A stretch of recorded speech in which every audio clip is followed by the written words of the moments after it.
Oke, lu pernah dengar nggak masalah guru honorer yang gajinya nunggak bahkan berbulan-bulan gitu kan ya?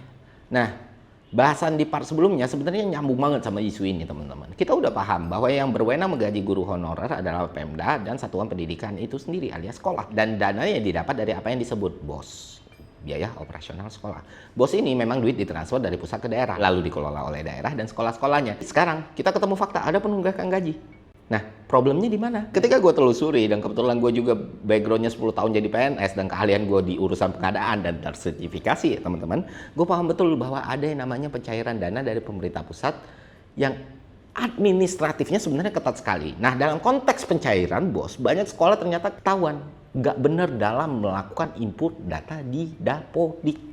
Mulai dari data rekening sekolah, data kunjungan guru, sampai data prasarana dan sarana. Itu ngaconya banyak sekali teman-teman. Akhirnya gagal diverifikasi. Kalau udah begini, sekolah tuh harus submit ulang. Karena habis itu proses reviewnya juga harus diulang lama lagi tuh. Dan barulah dananya bisa cair. Akibat ketidaksinkronan data ini, pencairan dananya jadi lama.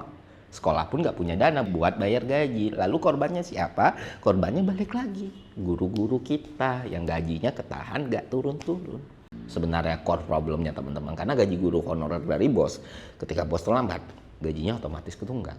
Dan di sini kita perlu melihat ini secara adil dan objektif ya. Ada banyak perbaikan dan koreksi yang memang harus dilakukan oleh Pemda dan sekolah, dan juga mekanisme yang lebih agile lagi yang memang harus disiapkan oleh pemerintah pusat. Jadi semuanya bisa harmonis gitu berjalan. Dan sebagai warga kita bisa nih menuntut, mendesak Pemda supaya urusan laporan kayak gini dikelola dengan lebih baik. Kasihan guru-gurunya soalnya gitu.